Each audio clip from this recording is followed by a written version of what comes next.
right, look, we live in the den. This L Train. I'm here with Miles, Wing, and Big Happy. Back.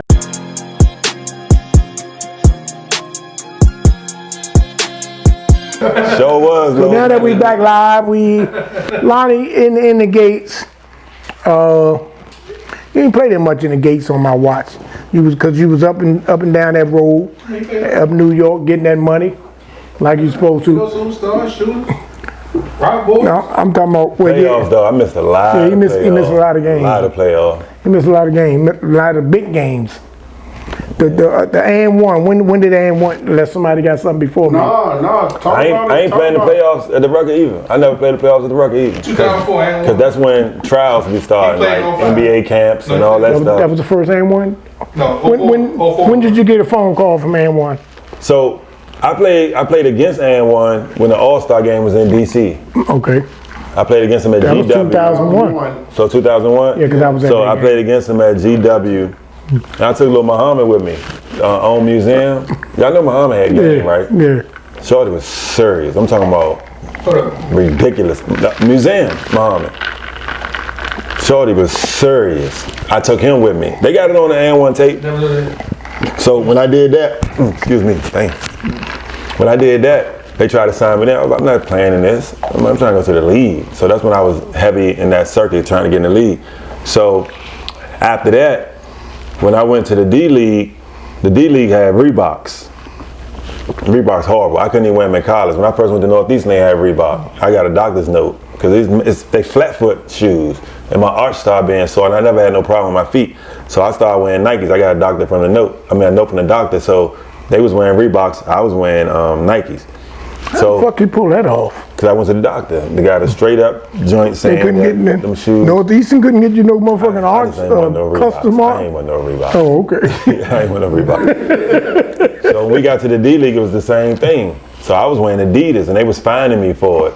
And then the league office was like, look, you can't keep doing that, but you can get a contract for $5,000. It has to be $5,000. It can't be apparel. It has to be an endorsement deal. You have to have a real endorsement for $5,000. So AN1 was always trying to get me. So I told him, I was like, hey, look, I need an endorsement deal so I don't have to wear these Reeboks, man. I could wear AN1. I was like, it'd be a good look for y'all. I could wear AN1s. I know them motherfuckers ain't had no arch. What, AN1s? Yeah. Nah, I ain't gonna need to lie. I swear, to this day. Them joints your man bought when you bought Marbury down there? Yeah. Them joints. Them ain't doing AN1s, man. That was Starburst. Starburst. They were Starburst. Nigga was. No, Lonnie already said I ain't one of the best. AN1 are top 2. AN1 basketball shoes better than Nike basketball shoes. I give Under Armour #1. Not the look, but the comfort and the support. I think I watched that documentary.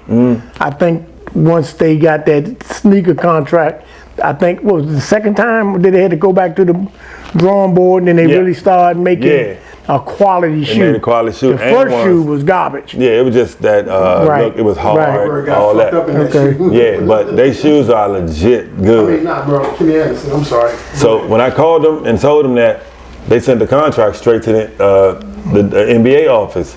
So the NBA called AN1 back, and the dude from AN1 called me laughing. He was like, yo, the NBA office just called me, telling me something. Y'all know y'all don't have to give them that much. It's only $5,000. They gave me $50.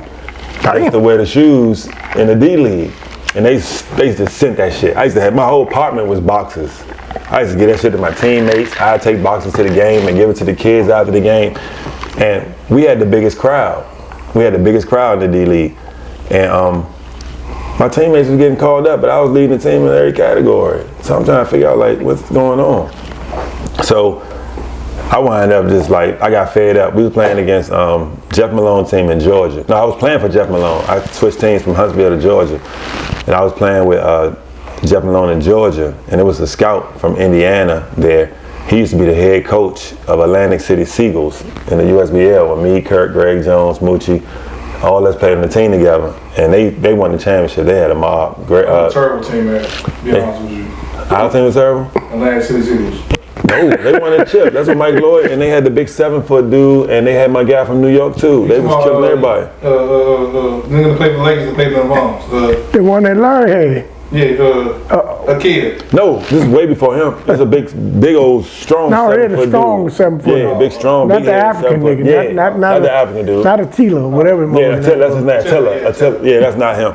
So when we played the game, the scout was there. He was like, Lonnie, what you doing here? I said, what you mean what I'm doing here? I've been here for 3 years. He was like, I don't see you on the list. I said, what list? He said, we get a list every week of players to call up. Like, this is your pool of players to pick.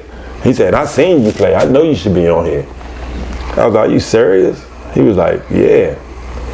I was like, damn. So this is my last game in my head. I said, I'm done. This is some straight blackball shit. If I'm not on the list at all, and I'm leading my team in every category, I had 40 at halftime. Jeff Malone benched me because I wasn't running no place and everything was going in. It was one of them games. And after the game, I left. I went to the airport. I left all my shit. I called my teammates. I said, yo, my door open. There's boxes in there. Y'all can have that shit. It was all and one shit. Called and one. Said, yo, I'm ready to go on tour. This the first year they started doing the arenas. Yeah, the big arenas. Oh, yeah. Yeah. I'm scared shit So- out of me. I'm sorry, I was just talking. So I called them and I called the league office. I said, yo, I'm done. I said, I'm not playing. I said, I'm at the airport now on my way home. I bought my ticket at the airport. He was like, no. He was like, you're going to get fined. I said, you're not listening. You can have that shit. I said, you can have it. Because I was living off of the N1 money I was saving, and the D-League check, I was spending that. So I was good. I was straight. So together, both of them was over 100 grand. So I was like, man, I'm gone. So they was like, you're going to get fined. I said, you can have it. What did you call N1? Said, I'm going on tour. The tour was starting like a couple of months after that. On the M1 tour. And tour. So I called him and told him that. And then that's when I moved to Miami. I drove from Alabama to Miami. And from Alabama, you can see across the water, you can see Florida right there. Like you throw a rock over there. But when you drive, you got to drive all the way up to Atlanta. And then all the way through Florida. Yep. So it took me like 10 hours. But I did it straight. Stopped one time at the gas station. Got to Miami. I was in the hotel, and I saw a lady outside on the phone arguing and mad because she's supposed to show somebody an apartment, and they didn't show up. I said, let me see it. She was like, look, don't waste my time. I ain't got time. I said, no, for real, I want to see the apartment. It was like a couple of blocks down on the beach. I was like, I'll give you 6 months rent. And I just moved to Miami straight off of that. No idea, no nothing. I was just going to Miami for a vacation. And then the tour started. Miami. Where's the tour? There's a misconception out there that I want to clear this up now. The misconception out there is Shaq was for you. What Shaq? Baby Shaq. Why? He was on tour with him before Shaq. I know that, but it's an argument. Where's the argument at? All you got to do. I always, so, you know, the whole entertainment value of things, and I seen Shaq play, and I know Shaq is an entertainer. I told them they need to get Baby Shaq. Because they actually, people don't know this though, I was like a consultant for N1. So the whole thing when we was playing on the courts outside, like we came on the farms and all that, all those was my ideas.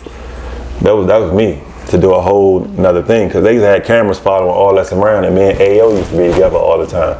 And like we got enough footage, we could have had our own show, like me and AO. And so Main, Biz and Shane could have too. It would have been good, entertaining. But when it started coming down to players and they was asking my opinion and things like that, I was like, yo, y'all need to get him. Like, this dude is perfect for this or whatever. That's my dude. That's my dude. So, I got Shaq. And then he had a lot of people to vouch for him. So it wasn't just me, because at the same time, he was playing in games. Because a lot of people was doing these little games calling it N1 that wasn't N1. And they used to fly Shaq in all the time. So everybody knew him. They knew about him. All the players knew him. So that was a no-brainer with him. But he came a couple years after me. I was there for I don't know why people keep saying that. I was there for. Yeah, it was a couple of years. People try to tell me like he put you on. Like, oh, Nah, hell. If they Google the shit, Right. Google don't lie. But but we back though, so we'll get to that too. But we got a new joint that's great start this summer. Before you go there, how you get the name Prime Jazz? First game I played at the Rucker, Kenny Kings. They had that show, Soul in the Hole. That movie came on HBO. It was a documentary. It came on HBO, Soul in the Hole. So they had a game at the Rucker. It just so happened it was against us. So it was slam packed. There was no room to stand, nothing. The gates outside, people up on the gates. Just like when we come down the farms. And we ready to play them. They don't know me. So when I walked in, there's a dude at the gate, and he's like, what's your nickname? What's your nickname? What's your nickname? What's your nickname? I said, I don't have one. He was asking for nicknames at the gate? Yeah, he was asking if people already had one. Yeah. Damn. He was like, what's your nickname? They was like, Oh, okay, they had, okay. Yeah, so, and I was like, I don't have one, I'm about to get one. He was like, yo, you think? He was like, it ain't that sweet. I was like, whatever. After the third time I touched the ball, I shot it all 3 times and made it. He was like, oh. He stopped the game, oh. He was like, this goddamn boy, prime objective is to score. He was like, oh, you know what? That's his name, Prime Objective. So that's how that joint came. Okay. I burnt them up too. They lied. I had about 26. They told me I had 47. It was about 26. But I was shooting deep threes though, and they really haven't seen nobody, because people up there really couldn't shoot. But they ain't seen nobody who had handle at my height and could shoot too. Because Alimo, RIP, that's my guy. He had the handles and could pass. He real smooth. Alimo! Yeah, but he Rest wasn't in peace, Alimo. Yeah, he wasn't no jump shooter. Alimo, so. real one. Yeah, that's my dude. Yeah. So when we talk about films, man, the Cookout 2, I see it. The fuck was that? What movie? That was in that? Yeah. The Cookout 2? Yeah, the Cookout. You ain't like it? The first one was good. The second one, why the second one gonna be worse? It's supposed to be better, right? Exactly, man. Come on, man. So Jimmy Henchman, I know y'all know who Jimmy is. Jimmy Haitian. Yeah, he had a lot of things. He in jail right now. He's supposed to be ready to get out, but he had a production company with Queen Latifah. Yeah, Flavor Unit. Flavor Unit, Yeah. right? So they did the first one.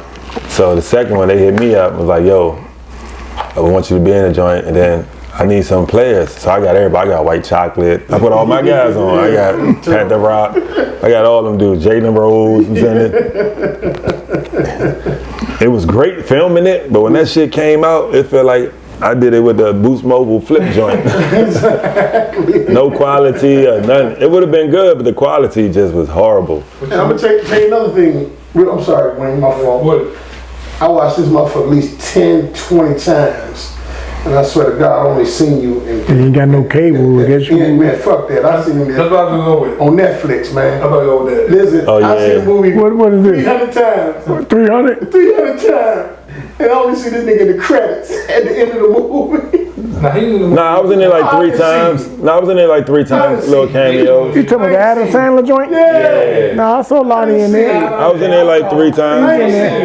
The Adam Sandler joint? So I'm gonna tell you what happened with that though. I'm gonna tell you what happened with that. Couple times. Nah, I got Netflix. I looked at it today and didn't see it. Nah, I'm gonna tell you what happened with that. It was a couple times. I had 2 speaking parts, right? We shot it during the pandemic. Okay, yeah. And, people was out there fainting and everything because they had them real masks. So when you ain't shooting, you had to have them joints on. It was bad. But I had 3 scenes. One of them I was sitting in between Queen and Adam. So the court that we was playing on outside, the first one was supposed to be like my court. I was supposed to be like the OG or whatever. And I'm sorry, this is not a club. What the fuck are y'all talking about? Don't worry about So- it. Man, just keep going, so man. in that Fuck particular y'all talking scene, he Ain't no lined wrong up with a some little dudes. turbulence. You the one interrupting motherfucking Nah, shit. this shit was funny, man. Ain't no wrong with a little All 3 of turbulence. us laughed. Go ahead, A I'm little sorry. turbulence. What happened? Nah, so in that particular scene, it was he lined up all these dudes to play one-on-one. And the thing was, if you get your shot off, you get like $20. If you hit the rim, remember that, you yeah. get the backboard, you get 50. You hit the rim, 100 or whatever. So I was supposed to not like it. Like I'm like, no, that ain't basketball or whatever. So in that same scene, AO got his shot off and hit the rim. So everybody started picking them up and celebrating, and I was over there like, nah, this some bullshit or whatever. So we shot that part. So in that same scene, Dirk Nowitzki was supposed to be there and be like, hey, this my guy, whatever. But the pandemic, he ain't come. So they reshot it. I was at home though. I was done. I did all my scenes. So I was at home, and they reshot it and used Dr. J. They got Dr. J. To take the Nowitzki spot? To take Nowitzki's spot.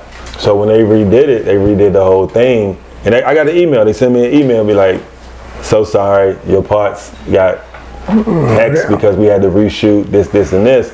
And then he was like, but they was like, you good? You still got like a couple of cameos or whatever. And Adam looked out and gave you credits or whatever on the joint. The credits big. I swear, I don't even care. The credits bigger than anything. Exactly, because the credits, you get residuals. You get residuals. Yeah, Credits is thing. checks. and you get the red carpet too. Then Credits The red cut equals checks. It's checks, Yes, exactly. sir. He looked out majorly. I got you. Cause I tell you this, when I went to the premiere, Yeah. when they start showing all the highlights, the NBA players and all that shit, I was just sitting there, just quiet. I was just like, damn. I had no clue that I was ready to come up there because I'd had my goddamn phone, nigga. I'd have been like this waiting. I had no clue. I was just sitting there like, damn. Oh, you in the this pot? shit's They so end up dope. showing your shit too. And then my shit Yeah, started they coming showed up. Yeah. My shit came up there. I was like, Credits. That's what I'm saying. I seen them in the credits. That's what I was like, wow, yo. I mean, you a movie I don't know, but I know I seen the You credits. ain't seen nobody. Yeah. not at all. Let's talk First of about all, that. no. I just don't know one thing. No, talk. Go ahead. We're gonna come back with that. Wanna take a break? No, we got time. We No, we good. don't. We're gonna take a break. No. We're gonna get to Lonnie Harrell, Legend. We're gonna get some DC shit. Let me. We still got time on that. No. I'm talking about. Yeah, when we come back, this last segment, my man don't get mentioned amongst the DC hoop legends. We can air this shit. We can air this shit. Let's go. We see you when we come right back. We ain't got that $300 hoodie on that look like a bag of Skittles. Every time he walk past the camera, that motherfucker make me dizzy. That no name CVS hoodie. Right back in the den. My man, Big Happy. Yes, sir.